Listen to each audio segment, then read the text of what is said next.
Hello everyone, welcome to heritage. This is architect Mrityunjay Prasad. And video start करने से पहले मैं एक चीज़ बता दूं कि अगर आप गेट 2023 या 2024 की तरफ देख रहे हैं और कोई भी बैच के हो, civil mechanical CGS IT chemical, कोई भी ब्रांच को हो, तो आप अनअकैडमी पर जाके crack GATE 2023 and 2024 with Unacademy Lite subscription ले सकते हैं। इसमें आप get up to 33% off for limited time के लिए, और crack GATE exam 2023 and 2024 with Unacademy scholarship test for the GATE aspirant. And जो 9th ऑफ मार्च को बैच आया हुआ था वो इवॉल्व बैच है आपका कैंपस।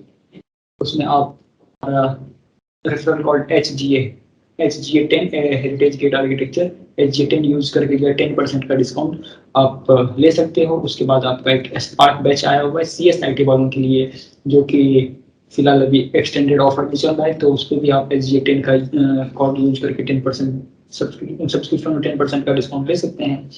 नेक्स्ट बैचेस हैं आपका ईसी के टारगेट बैच, जो कि इसमें भी आप एच जी 10 का यूज करके आप 10% का डिस्काउंट ले सकते हैं। नेक्स्ट टारगेट बैच है फॉर इलेक्ट्रिकल के लिए, और नेक्स्ट है इवॉल्व बैच आपका सिविल के लिए, और नेक्स्ट है मैकेनिकल के लिए टारगेट बैच। और यहाँ पे जो है आपको अनअकैडमी पे इंडिया के टॉप एजुकेटर से पढ़ने का मौका मिलेगा। लास्ट में एक चीज बता दूं, गेट ईसी एक कॉम्बेट टेस्ट होने वाला है 13 ऑफ मार्च को 11 AM से, जिसमें कि आपका 20 क्वेश्चंस रहेंगे और 60 मिनट का होगा, जो कि mechanical civil EC electrical CS and IT वालों के लिए है। और इसमें अगर आप 100% मार्क्स लाते हो, that is you got 100% scholarship. अगर रैंक आपका 1 से 3 तक है, अगर 75% स्कॉलरशिप मिलेगा जब आपका रैंक 4 to 10 है, और अगर आपकी rank if you got rank 11 to 50, so you get 50% scholarship. और आप अगर आपका रैंक 51 to 100 तक है तो आपको 25% स्कॉलरशिप मिलेगा। और इसके साथ साथ एक सबसे इम्पोर्टेंट चीज कि आपको टेस्ट देने के बाद जो है अनअकैडमी लर्निंग ऐप से ही जो है आपको स्ट्रेंथ और वीकनेस का पता चल जाएगा, क्योंकि वहां से आपको रिपोर्ट मिल जाएगी टेस्ट के बारे में कि आपका कौन सा स्ट्रेंथ, कौन सा जोन जो है ज्यादा स्ट्रेंथ है और कहाँ पे वीकनेस है। So let's get started for our video lecture.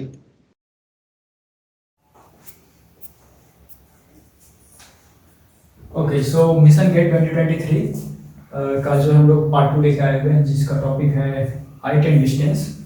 ये सीरीज 2 है हम लोग का, जिसमें कि हम लोग हाइट एंड डिस्टेंस पढ़ेंगे। ये टॉपिक थोड़ा सा इम्पोर्टेंट हो जाता है इस कारण से, क्योंकि ये सब वाला जो है इसका जो कॉन्सेप्ट है हम लोग को लाइटिंग इल्यूमिनेशन वाला चैप्टर में डायरेक्ट इनडायरेक्ट वे में इसका यूज़ करने को मिलता है। ठीक है, तो वैसे ट्रिगोन जो है हम लोग के लिए बहुत ज़्यादा इंपॉर्टेंट है ही। कब कहाँ पे कौन सा फार्मूला यूज हो जाए, बेसिक वाला हो सकता है या डायरेक्ट कुछ स्टैंडर्ड फॉर्म्स हो सकता है, स्टैंडर्ड फार्मूलाज हो सकते हैं, वो कहीं कहीं यूज में आ जाता है। तो उससे रिलेटेड ट्रिगोन से रिलेटेड जो भी टॉपिक्स हैं या जो भी फार्मूलाज एक बार देख लेते हैं। तो हाइट एंड डिस्टेंस में सबसे इम्पोर्टेंट जो है थोड़ा सा कुछ पार्ट है इंपॉर्टेंट डिफिनेशंस, वहाँ से हम लोग स्टार्ट करते हैं।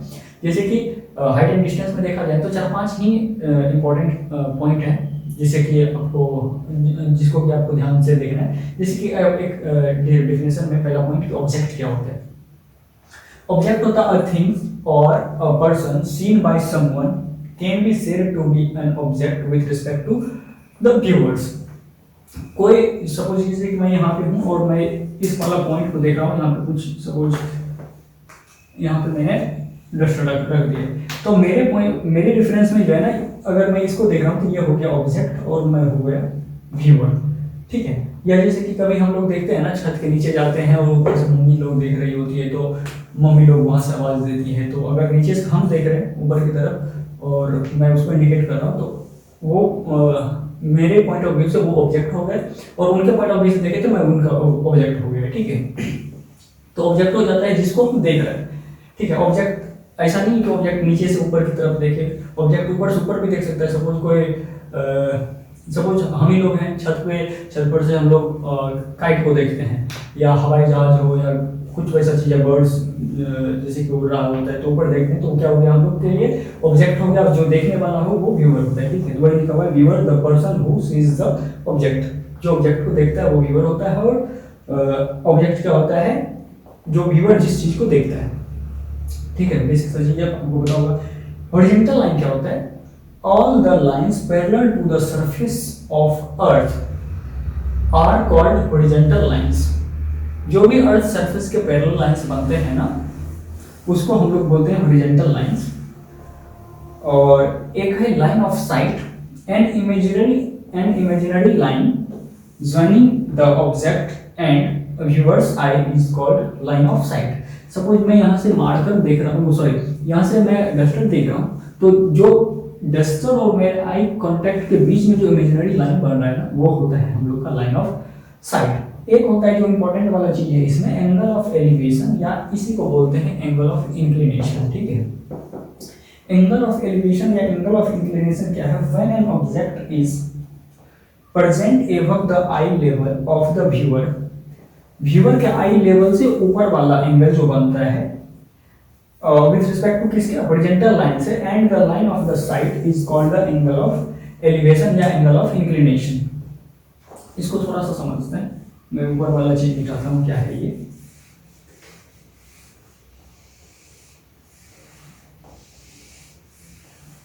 जैसे कि सपोज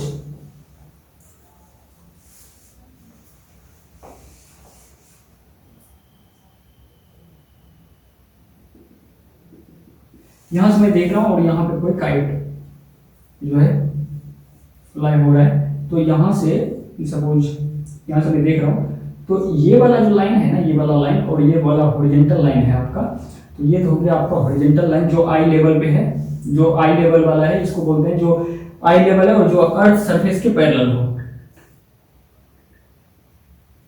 ये हो गया आपका हॉरिजॉन्टल लाइन।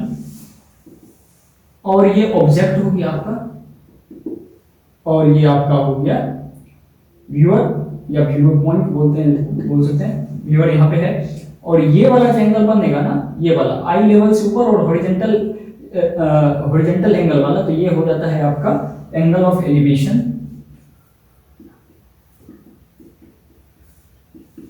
या एंगल ऑफ इंक्लिनेशन। ठीक है, और जो आई से जो ऑब्जेक्ट को इमेजिनरी लाइन के थ्रू कनेक्ट कराए, इसी को बोलते हैं हम लोग लाइन ऑफ साइट। क्लियर? ठीक है, एक तो हो गया आपका एंगल ऑफ एलिवेशन या एंगल ऑफ इंक्लिनेशन। एक होता है आपका angle of depression. Angle of depression क्या होगा? जब कोई सपोज कोई हाइट वाली बिल्डिंग है, सपोज यहाँ से कोई एच हाइट की बिल्डिंग है, यहाँ से कोई नीचे की तरफ देख रहे हैं, सपोज आप बुर्ज खलीफा में बैठे हुए हो और कार पार्किंग में आप कार को देख रहे हो, तो यहाँ से सपोज यहाँ पे कार है, ठीक है, और यहाँ से आप नीचे की तरफ देख रहे हो, तो आपका जो आई लेवल जो यहाँ वाला है और इसके साथ जो लाइन ऑफ साइट के साथ जो एंगल बनता है, ये बनेगा आपका एंगल ऑफ डिप्रेशन। ठीक है, ये बनेगा आपका angle of depression. Angle of elevation जो बनेगा, हम लोग जब ऊपर की तरफ देखेंगे तो हॉरिजॉन्टल लाइन और लाइन ऑफ साइट के बीच, और एंगल ऑफ डिप्रेशन जो बनेगा वो लाइन ऑफ साइट और ये जो हॉरिजॉन्टल लाइन बनेगा इसके बीच का एंगल, ऊपर से नीचे की तरफ जब देखते हैं तो हम लोग एंगल ऑफ डिप्रेशन बनता है। यहाँ पे एक चीज थोड़ा सा ध्यान दीजिएगा, ध्यान रखने की चीजें क्या है, हम लोग जब इल्यूमिनेशन में बात करते हैं ना एंगल की, तो वहां पे वो एंगल होता है एंगल ऑफ इंसिडेंट। ये वाला जो एंगल है angle of elevation, angle of inclination दोनों सेम है। एंगल ऑफ डिप्रेशन ऊपर से नीचे वाला एंगल होता है ये वाला एंगल, और एंगल ऑफ एलिवेशन ये वाला। एक होता है एंगल ऑफ इंसिडेंट और एंगल ऑफ रिफ्लेक्शन। ठीक है, तो जैसे कि कोई रेज यहाँ से आया और यहाँ से मूव कर गया, ठीक है, इधर से आया और इधर से मूव कर गया, तो यहाँ पे angle of angle of incident की बात करें ना, तो यहाँ अगर बीच से नॉर्मल अगर खींचें तो एंगल ऑफ इंसिडेंस होता है आपका जो लाइन आ रहा है, रेज आ रहा है, उसके और नॉर्मल के बीच वाला एंगल, दैट इज कोण आई और कोण आर, एंगल ऑफ रिफ्लेक्शन। और लॉ ऑफ ये रिफ्लेक्शन क्या होता है? कोण आई इक्वल्स टू कोण आर। तो हम लोग लाइटिंग वाले चैप्टर में ध्यान रखेंगे कि कोण आई लाइन ये एंगल ऑफ इंसिडेंट कौन सा लेंगे, ये वाला लेते हैं, परपेंडिकुलर से जो इंसिडेंट रे होता है इसके बीच का एंगल लेते हैं। ठीक है, और इस केस में डिप्रेशन हो या एलिवेशन, एंगल ऑफ एलिवेशन होता है वो हॉरिजॉन्टल लाइन और लाइन ऑफ साइड के बीच वाला एंगल लेते हैं। ठीक है, फिर नेक्स्ट बात करते हैं। ओके, और इसमें कुछ इंपॉर्टेंट टिप्स हैं जो कि हाइट एंड डिस्टेंस के रिलेशनशिप को दिखाता है। सबसे पहला नंबर टिप आपका ये है कि the angle of elevation is always equal to the angle of depression. मतलब जैसे कि वहां पे angle of incident equals to angle of reflection था ना, कोण आई कोण आर और कोण आर करके, ये लॉ ऑफ रिफ्लेक्शन। तो इसी टाइप से यहाँ भी एंगल ऑफ इंक्लिनेशन और एंगल ऑफ डिप्रेशन की अगर बात करें, सपोज यहाँ से आ रहा है, ये एंगल ऑफ इंक्लिनेशन है थीटा और एंगल ऑफ डिप्रेशन ये है, तो angle of inclination theta equals to ये थीटा 1 और थीटा 2 जो है ना, थीटा 1 थीटा 2 ये हमेशा बराबर होने का है। हम लोग हिंदी में पढ़े हुए एकांतर कोण, यही वाला चीज है। ये होता है आपका, यहाँ से सपोज कीजिए कि व्यूअर का आई लेवल है, यहाँ से ये देख रहा है ऊपर की तरफ, तो ये बनेगा आपका लाइन ऑफ साइट और हॉरिजॉन्टल लाइन के बीच वाला एंगल बनता है आपका एंगल ऑफ एलिवेशन, और एंगल ऑफ इंक्लिनेशन बोलते हैं। और ऊपर से नीचे की तरफ तो ये वाला पैरेलल लाइन और लाइन ऑफ साइड के बीच बनता है एंगल ऑफ डिप्रेशन। ऊपर से नीचे की तरफ एंगल ऑफ डिप्रेशन और ऊपर की तरफ एंगल ऑफ एलिवेशन। सो ये दोनों एक दूसरे के एकांतर कोण में है ना, बोलते हैं ना थीटा 1 इक्वल टू थीटा 2 होगा हमेशा। पहला नंबर पॉइंट ये टिप नंबर 1। टिप नंबर 2 क्या है? The angle of elevation of the sun at a particular time from a particular region on earth is always the same. ये important point है। आपको जो है कभी भी दो टावर हो, दो बिल्डिंग हो या दो कुछ करके दे देगा कि एक सपोज हाइट h हाइट का है, सपोज x हाइट का है कोई टावर और y इसका शेडो बन रहा है, ठीक है, और यहाँ से सन है, ठीक है। पार्टिकुलर जब सन का डायरेक्ट मतलब पोजीशन फिक्स कर दे कि यहाँ पे है, पार्टिकुलर रीजन का यही बात बोल रहा है कि यहाँ पे सपोज सन है और ये टावर है, इसका हाइट y डिस्टेंस बन रहा है, तो बताओ सेम चीज एक कोई और टावर है और इसका हाइट x डैश है और इसका क्या बोलते हैं शेडो y डैश है, तो इसका रिलेशनशिप क्या होगा? यहाँ से सपोज थीटा बन रहा है, यहाँ थीटा बन रहा है, तो दोनों सेम होता है। तो यहाँ से हम एक ये वाला चीज लगा लेंगे कि x by y equals to x dash by y dash. ये वाला रिलेशनशिप हम लोग जनरेट कर सकते हैं, ठीक है।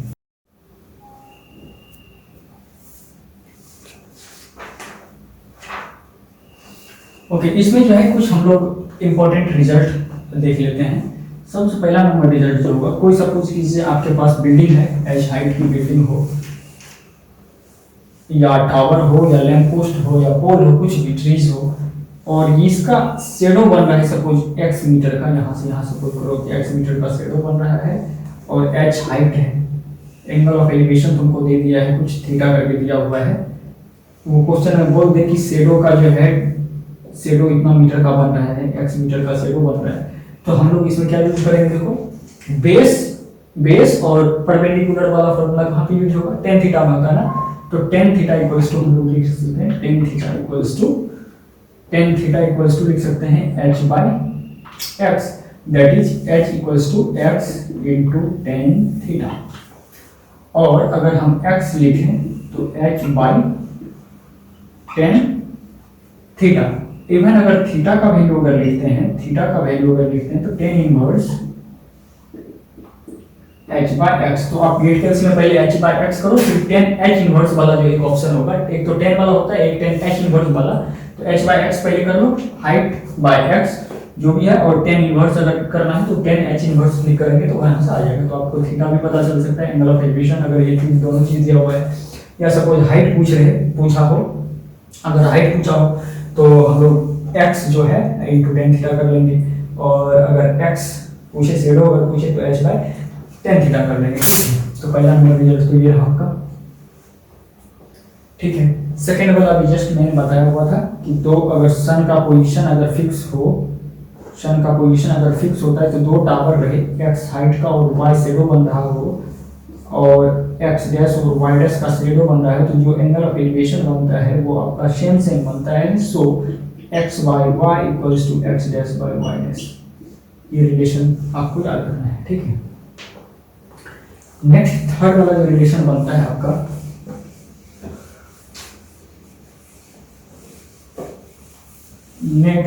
जो थर्ड वाला रिलेशन बनता है वो जैसे कि सपोज यहां से एक तो यहाँ पे एंगल बना रहा है, एंगल ऑफ एलिवेशन, और एक यहाँ पे बना रहा है, ठीक है। थीटा सपोज करो यहाँ बना रहा है, और थीटा 1 और थीटा 2 यहाँ पे मैं एज्यूम कर लेता हूँ, यहाँ पे h मान लेता हूँ, यहाँ से मान लेता हूँ मैं x, सॉरी यहाँ से मान लेता हूँ मैं y, सपोज यहाँ से यहाँ मान लेता हूँ x, कुछ भी x y कुछ भी मान लो यहाँ से, ठीक है, यहाँ से x मान लो और यहाँ से y मान लो, ठीक है। अगर theta 1 plus theta 2, theta 1 plus theta 2 equals to 90 degree हो, अगर theta 1 plus theta 2 equals to 90 degree होता है, तो सपोज यहाँ इसको हम एज्यूम कर लें थीटा, और तो थीटा 2 क्या हो जाएगा, देखो यहाँ से थीटा 2 का वैल्यू हो जाएगा ना 90 डिग्री माइनस थीटा 1, या theta 1 equals to 90 degree minus theta 2। तो यहाँ हम अगर थीटा मानते हैं तो इसको हम क्या लिख सकते हैं, देखो 90 डिग्री माइनस थीटा लिख सकते हैं। अगर इसको थीटा माने तो 90 माइनस थीटा हो जाएगा। तो सबसे पहले नंबर क्या करेंगे, देखो रिलेशनशिप जनरेट करते हैं A B C and D में। ट्रायंगल यहां देखते हैं ए बी सी में, ए बी सी में क्या है, देखो ए बी सी में टेन थीटा क्या हो जाएगा, टेन थीटा इक्वल्स टू हो जाएगा h by x, height perpendicular by base जो है h बाय x, ठीक है। तो h इक्वल्स टू हम लोग लिख देंगे, या इसको रहने दो यहाँ पे। फिर है हम लोग का एक triangle A B D, A B D में टेन 90 डिग्री माइनस थीटा, जो ये एंगल है 90 डिग्री माइनस थीटा है, equals to h by y। और मैंने पहले ही पढ़ा दिया है फर्स्ट वाला सीरीज में, tan 90 degree minus theta, ten 90 degree minus theta first quadrant में 10 90 डिग्री पे चेंज होता है, तो ये आ गया आपका cot, और थीटा फर्स्ट क्वाड्रेंट में सब पॉजिटिव, तो ये आ गया आपका h बाय y, ठीक है। और cot थीटा को अगर हम लिखें tan थीटा के फॉर्म में तो क्या लिखेंगे, देखो 1 by tan theta equals to h by y। अब यहाँ से tan थीटा का वैल्यू निकालो, tan थीटा को इधर कर लेते हैं, तो tan theta equals to y by h। अब ये tan थीटा और ये tan थीटा दोनों जो है बराबर है, तो मैं इक्वेट कर रहा हूँ h by x equals to y by h। ये tan थीटा और ये tan थीटा को हम इक्वेट कर दिए, इक्वेशन 1 और इक्वेशन 2 को इक्वेट कर दिए, तो क्या आ गया h by x equals to y by h। तो h into h, h square equals to x y। So height का डायरेक्ट हम लोग के पास फॉर्मूला आ गया root under x into y। Height निकालने का डायरेक्ट फॉर्मूला हम लोग के पास क्या आ गया, x इंटू y। ये सेकंड फॉर्मूला है आपका, थर्ड फॉर्मूला है, ठीक है, थर्ड रिलेशनशिप है ये। फोर्थ के लिए नेक्स्ट देखते हैं फिर इसके बाद।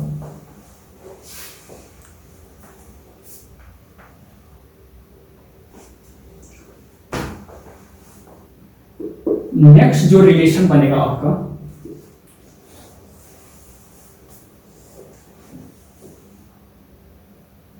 नेक्स्ट जो रिलेशन आपका बनेगा, सपोज h हाइट की मीनार है, बिल्डिंग है, ट्रीज है, लैंप पोस्ट है, कुछ भी suppose x y z h height का है, और यहां से एक एंगल ऑफ एलिवेशन यहां से आपका थीटा बन रहा है, ठीक है, और अल्फा मान लेते हैं, और एक यहां से जो है ना इस वाला डिस्टेंस से, इस वाला डिस्टेंस से भी यहाँ पे एक तो अल्फा बन रहा है और एक यहाँ से यहाँ बीटा बन रहा है एंगल, ठीक है। एक तो अल्फा बन रहा है ये वाला एंगल ऑफ एलिवेशन, और एक बीटा बन रहा है, ठीक है, और यहाँ से h है, और ये वाला हाइट है, देखो a b c and d मैं एज्यूम कर लेता हूँ। कभी कभी ऐसा दे देगा कि BC कोई हाइट का जो है यहाँ से यहाँ तक कोई बिल्डिंग की हाइट है, मतलब कोई बिल्डिंग है, मीनारेट है, उसके ऊपर में फ्लैग या लैंप पोस्ट या कुछ भी लगा हुआ है, टावर है छोटा सा या कुछ भी है, तो इसका हाइट अगर निकालना हो, बिल्डिंग की हाइट पता हो और इसका जो है शेडो हो या कुछ डिस्टेंस दिया हुआ है x सपोज डिस्टेंस दिया हुआ है, तो इसका हाइट ऊपर वाला का मीनारेट हो या कुछ भी हो, लैंप पोस्ट फ्लैग कुछ भी लगा हुआ है, तो इसका हाइट निकालने का क्या हम लोग के पास डायरेक्ट रिजल्ट होगा। तो देखते हैं सबसे पहले नंबर रिलेशनशिप जनरेट करते हैं ए सी डी में। पहले नंबर ए सी डी में, देखो ए सी डी में तो लाइन कौन सा बनेगा, देखो ए सी और ए डी और सी डी वाला। तो ये है आपका एक्स, ये है आपका देखो एच प्लस, यहाँ पे हम मान ले इसको एक्स, ये है, इसको मान लो वाई। ठीक है यार, इसको मैं लिख देता हूँ बीसी करके ही लिख लो, बिल्डिंग हाइट है 20 करके, ठीक है। तो ये आ जाएगा आपका BC plus H total height AC का, ठीक है, विथ लैंप पोस्ट हो या फ्लैग हो। तो मैं रिलेशन इस पे क्या बनाऊंगा, देखो tan alpha equals to tan beta equals to, ये हो जाएगा देखो टेन बीटा, क्योंकि ये बड़ा वाला साइड ले रहे हैं ना, ऊपर वाला ए सी डी ले रहे हैं, ए सी डी, तो टेन बीटा इक्वल्स टू हो जाएगा tan beta equals to B C plus h by x, ठीक है। और टेन अल्फा इक्वल्स टू हो जाएगा देखो, और अगर एंगल ले रहे हैं, ट्रायंगल ले रहे हैं बी सी डी में, बी सी डी में ले रहे हैं, तो ये एंगल बनेगा आपका, एंगल ऑफ एलिवेशन अल्फा है। तो टेन अल्फा इक्वल्स टू हो जाएगा देखो, इसके लिए B C perpendicular by base, तो एक्स ही है, तो ये तो हो गया आपका एक, और इसको एज्यूम कर लो दो। एक्स इक्वल्स टू इधर हम करें फ्रॉम इक्वेशन वन से हम x का वैल्यू निकालें, कितना हो जाएगा B C plus h by tan beta.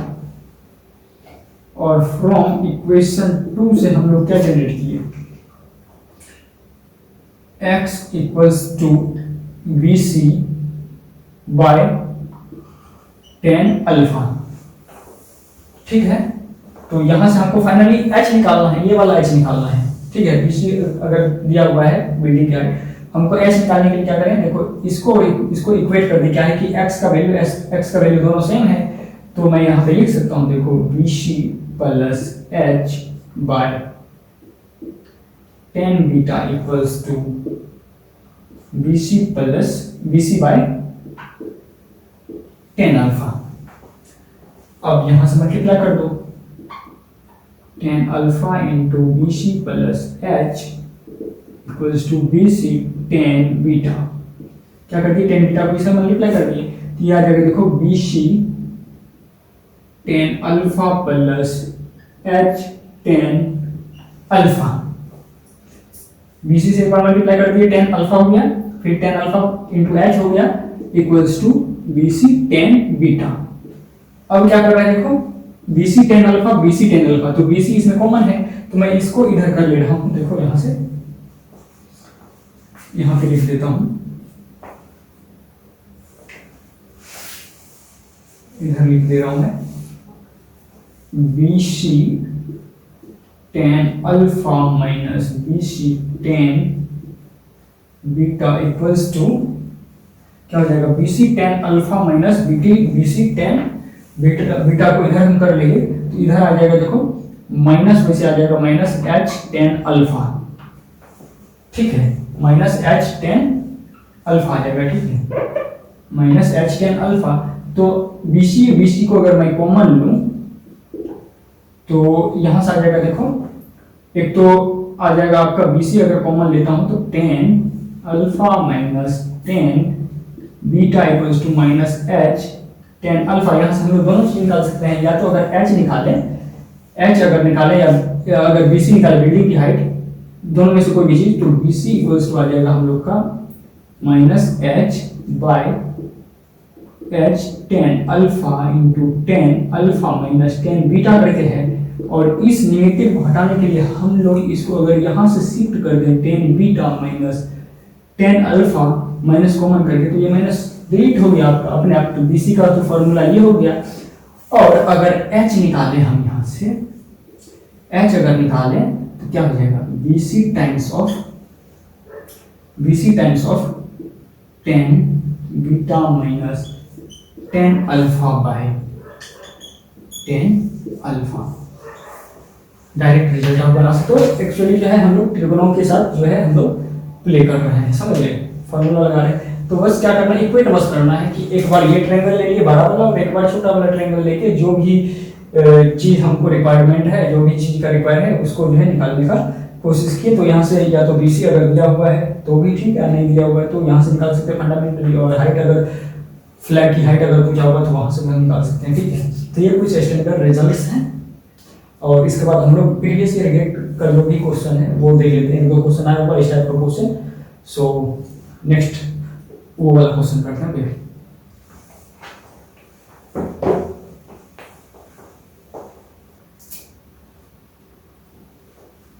Okay, एक क्वेश्चन से स्टार्ट करते हैं। हाइट एंड डिस्टेंस से रिलेटेड ये बहुत अच्छा क्वेश्चन है। थोड़ा सा प्रीवियस ईयर वाले कोई बच्चा जो है व्हाट्सएप ग्रुप पे पूछा हुआ था, तो मैं यहाँ पे लिख लिया हूँ। ये वाला क्वेश्चन कराता हूँ। A line segment PQ is divided into 2 parts by another line segment RS। देखो क्या पूछ रहा है, कोई PQ लाइन है, लाइन सेगमेंट P और Q कोई लाइन सेगमेंट है, और divided into 2 parts by another line segment RS intersecting PQ at a point of S। कोई S पॉइंट है, यहाँ पे इंटरसेक्ट कर रहा है कौन सा लाइन, RS, ठीक है। R और S इंटरसेक्ट कर रहा है, यहां से इस टाइप से इंटरसेक्ट कर रहा होगा, ठीक है। द परपेंडिकुलर डिस्टेंस RQ जो है 8 यूनिट है, and line segment PS and SQ measures जो है, PS जो है आपका 11 यूनिट है और ये है आपका 6 यूनिट, और ये वाला जो PR कहीं पे बोला हुआ है, देखो a line segment PQ is divided into 2 parts by another line segment RS, ठीक है। At PQ at a point S the perpendicular distance RQ is 8 unit, 8 unit, and line segment PS and SQ जो है आपका PS and SQ measures 11 unit and 6 unit, 11 unit and 6 unit, ठीक है। Area of triangle form by PS and R, मतलब area जो triangle form हो रहा है, ये वाला पार्ट आपका area of triangle form by PS and R। ये लाइन जो बन रहा है यहाँ से, ये जो एरिया ट्रायंगल जो बन रहा है, ये वाला ट्रायंगल PSR का, PS और R में, तो इसका एरिया बताना है हमको यूनिट में PSR का। तो क्या हो जाएगा, देखो यहां से यहां कितना डिस्टेंस हो गया, 11 और 6 17 यूनिट, ठीक है। तो हम लोग ऐसे निकाल सकते हैं, देखो तो बड़ा वाला में से इसको अगर घटा दें तो ये वाला निकल जाएगा, मतलब area of triangle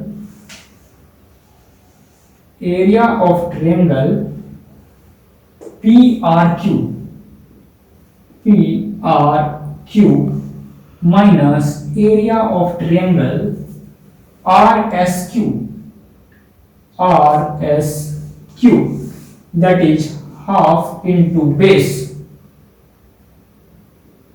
into height, ये तो हो गया बड़ा वाला ट्रायंगल का एरिया, माइनस छोटा वाला ट्रायंगल RQS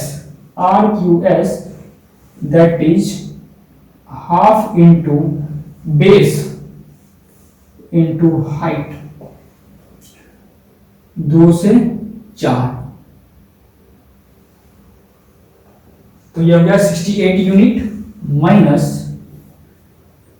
2 चौक 8, 2 into 4 8, 6 into 4 24, तो कितना बच गया, देखो 8 में से 4 गया 4, 8 में से 4 गया 4 और 6 में से 2 गया 4, दैट इज 45 यूनिट्स आ गया आपका। तो किस टाइप से जो है आपको हाइट एंड डिस्टेंस वाला जो है टेल्गो जो बेसिक फंडामेंटल चीज है वो कहाँ आपको यूज करा लिया, देखो एरिया ऑफ ट्रायंगल का पूछ लिया, और इसका जो है ना हाइट एंड डिस्टेंस का कभी हो सकता है आपसे स्पीड वाला भी क्वेश्चन करवा ले कि ऊपर से आप नीचे देख रहे हो, एंगल ऑफ एलिवेशन ये बन रहा है और इतना स्पीड से जा रहा है, तो स्पीड डिस्टेंस वेलोसिटी वाला भी क्वेश्चन बन सकता है, शैडो वाला भी हो या 2 बिल्डिंग के बीच का गैप वाला भी हो, कुछ बहुत तरीका से क्वेश्चन बनाया जा सकता है इस पे, ठीक है। तो फंडामेंटल आपका क्लियर अगर है तो सारे क्वेश्चन हाइट एंड डिस्टेंस के हो जाएंगे, ठीक है। नेक्स्ट एग्जांपल की तरफ मूव करते हैं।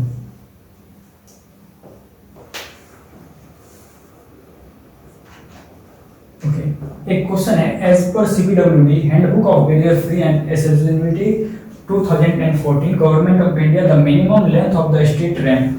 देखना ये वर्ड बहुत खतरनाक यूज किया हुआ है यहाँ पे, the minimum length of street ramp, minimum length of street ramp in metre में बोला हुआ है to raise a wheelchair to a plinth area of 600 mm, और वहां पे दिया हुआ था शायद, उसमें शायद गिवन था कि शायद आपको यूज करना है, अच्छा नहीं दिया हुआ था, क्योंकि वो बोल दिया है कि एज पर सीपीडब्ल्यूडी हैंडबुक बोल नहीं दिया हुआ है। तो आपको याद रखना है कि नॉर्म्स, आपको याद रखना है कि रैंप का जो होता है ना, अगर बात की जाए तो वो होगा आपका स्लोप कितना होना चाहिए, 1:12 होना चाहिए, ठीक है। 1:6 होता है आपका कार पार्किंग के लिए।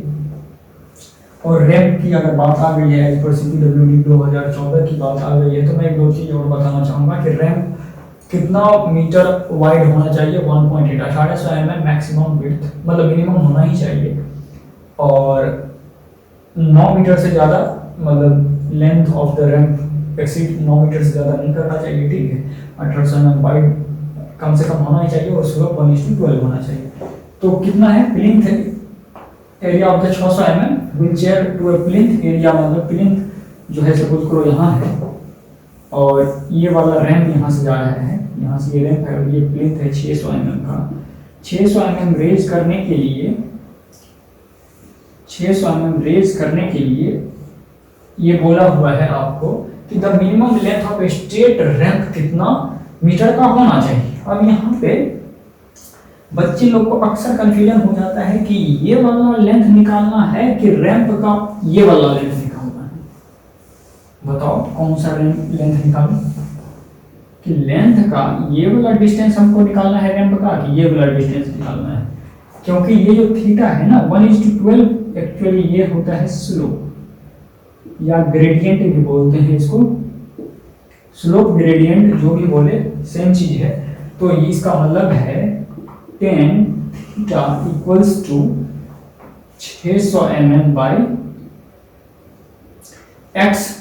यहाँ से जो है ना मैं बताऊँ, यहाँ पे इसको हम x कंसीडर करें तो tan theta equals to 1/12 equals to 600 by x, तो x equals to 600 mm into 12 that is 7200 mm that is 7.2 metre.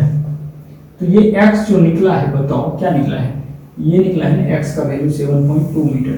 तो मिनिमम स्ट्रेट रैंप की अगर बात करें ना, ये मिनिमम जो वर्ड डाल दिया, इसका मतलब ये रैंप का एक्चुअल वाला डिस्टेंस नहीं, ये वाला चीज हमको मिनिमम रैंप का स्ट्रेट लेंथ पूछ रहा है। जब वो यहाँ पे मैक्सिमम यूज करता है ना, ये वर्ड मैक्सिमम, तब जाके हम लोग इसको करते हैं √7.2 का स्क्वायर प्लस 0. मतलब 600 बाई 1000 करेंगे 0.6 का स्क्वायर, तब जाके जो यहाँ पे मीटर आता, तो ये आ जाता आपका maximum length of the straight ramp, मतलब मैक्सिमम लेंथ आता है रैंप का, ठीक है। और वैसे ये मिनिमम पूछा हुआ तो मिनिमम पूछा हुआ, इसका मतलब ये वाला डिस्टेंस हो जाएगा x वाला वैल्यू, ठीक है। एक क्वेश्चन, एक दो क्वेश्चन और भी है तो वो कर लेते हैं।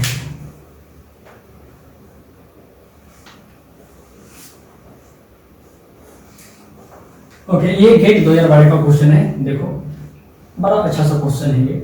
The respective length of the shadow generated for a freestanding wall of a given height L by sunlight incident angle, ध्यान देना, incident angle of 30 degree, 45 degree, 60 degree and 90 degree to the horizontal line। तो एक चीज बताइए, suppose ये wall है, यहाँ से एंगल ऑफ इंक्लिनेशन या यहाँ से हम इंसिडेंट रेज गिराएं, यहाँ से पास कराएं, तो एंगल ऑफ इंसिडेंट रेज बोला हुआ है। तो ये बताओ कि 30 डिग्री, 45 डिग्री, 60 डिग्री, 90 डिग्री किस ऑर्डर में होगा। सबसे पहले कितना डिग्री होगा, जितना दूर जाएंगे उतना कम एंगल बनेगा, जितना क्लोज जाते जाएंगे उतना हम लोग को ऊपर ज्यादा देखना पड़ेगा, तो एंगल ज्यादा बनेगा। इसका मतलब 30 डिग्री जो है ना, यहाँ पे 30 डिग्री हमको नहीं बन रहा है, ये एंगल ऑफ इंसिडेंट बोल रहा है, ये 30 डिग्री यहाँ नहीं, एंगल ऑफ इंसिडेंट बोल रहा है, यहीं पे खेला हो गया है। एंगल ऑफ इंसिडेंट करने का मतलब अगर 30 डिग्री ये बोल रहा है, हम लोग यहाँ पे 30 डिग्री नहीं लिख देंगे। इसका मतलब है कि 30 डिग्री बन रहा होगा। देखो कितना कितना जगह पे बना, 30 डिग्री, 45, 60 और 90 डिग्री वाला तो यही हो गया आपका सीधा वाला। और एक पॉइंट सपोज करो यहाँ बन रहा है, एक पॉइंट यहाँ, कितना पॉइंट है, 1 2 3, एक यहाँ, 2 यहाँ, 3 यहाँ, एक तो यहाँ बना लो, एक यहाँ बना लो, एक यहाँ बना लो, ठीक है। तो सब जगह पे नॉर्मल डाल दो, ठीक है, सब जगह पे नॉर्मल डाल दिए, सब जगह पे नॉर्मल डाल दिए। तो एंगल ऑफ इंसिडेंट पहले दिया हुआ है, एंगल ऑफ इंसिडेंट जो दिया हुआ है 30 डिग्री दिया हुआ है। तो 30 डिग्री अगर दिया हुआ है, एंगल ऑफ इंसिडेंट अगर बात करूं मैं, एंगल ऑफ इंसिडेंट अगर 30 डिग्री अगर बात करूं, एंगल ऑफ इंसिडेंट अगर 45 डिग्री की मैं बात करूं, और एंगल ऑफ इंसिडेंट अगर मैं 60 डिग्री की बात करूं, तो यहाँ पे एंगल कितना होगा, एंगल ऑफ एलिवेशन 30 डिग्री, यहाँ पे मिल जाएगा आपका 45 डिग्री, और यहाँ पे मिल जाएगा आपका 60 डिग्री। तो बताइए आपका जो है ये वाला सबसे पहले सबसे दूर में जाकर कौन सा बनेगा आपको, देखो अगर एंगल ऑफ 30 डिग्री है तो इसका मतलब एंगल ऑफ 30 डिग्री ये है, तो 60 डिग्री एंगल ऑफ एलिवेशन बना है, इसका मतलब 60 डिग्री आपका यहाँ बन रहा होगा। 30 डिग्री एंगल ऑफ इंसिडेंट ये वाला, 45 डिग्री में तो कुछ सोचना ही नहीं है, 45 ऊपर और 45 नीचे, इसका मतलब यहाँ पे बन रहा है एंगल ऑफ इंसिडेंट 60 डिग्री, तो यहाँ बन गया आपका 30 डिग्री। बस इतना ही खेला था कि एंगल ऑफ इंसिडेंट बताना था कि इंसिडेंट क्या होता है। तो परपेंडिकुलर नॉर्मल से और इंसिडेंट रेज के बीच वाला एंगल को बोलते हैं एंगल ऑफ इंसिडेंट। तो ये आ गया आपका 30 डिग्री, इधर होगा 45 60, और ये लेंथ L है। तो ये वाला एंगल कर लो A B C D and E, ठीक है। तो पहले ट्रायंगल बनाते हैं हम, ये देख लो A, यहां से ये वाला निकालते हैं, A B E कर लेते हैं, A B एंड E कर लो, यहां से तुम्हारा L, और ये बन रहा है 60 डिग्री। तो 10 60 डिग्री इक्वल्स टू क्या हो जाएगा, 10 60 डिग्री इक्वल्स टू हो जाएगा L बाय BE करके, तो BE हो जाएगा, देखो BE हो जाएगा यहां से L बाय √3, ठीक है। यहां से यहां हो गया आपका L बाय √3। नेक्स्ट देखो आप 45 डिग्री पे है, तो ये तो 1 हो जाएगा, L बाय डी भी करके हो जाएगा। देखो ये 45 डिग्री एंगल पे था, ये है आपका A, ये है D, ये है आपका B, और ये है L। तो 10 45 डिग्री में लिख दूं, 10 45 degree equals to L by D B. So dB equals to हो जाएगा L by 1, that is L, ठीक है। यहां से यहां हो गया, शेडो हो गया, देखो ये वाला मतलब यहां से यहां हो गया आपका, ध्यान रखना। और यहां से यहां शेडो पूछा हुआ है, शेडो का रिस्पेक्टिवली पूछा हुआ है ये वाला। और इसके लिए हम क्या बनाएंगे, देखो इसके लिए एक बना देंगे बड़ा सा ट्रायंगल, यहाँ हो जाएगा आपका A, यहाँ हो जाएगा आपका B, यहाँ हो जाएगा आपका C, और ये बन जाएगा आपका 30 डिग्री।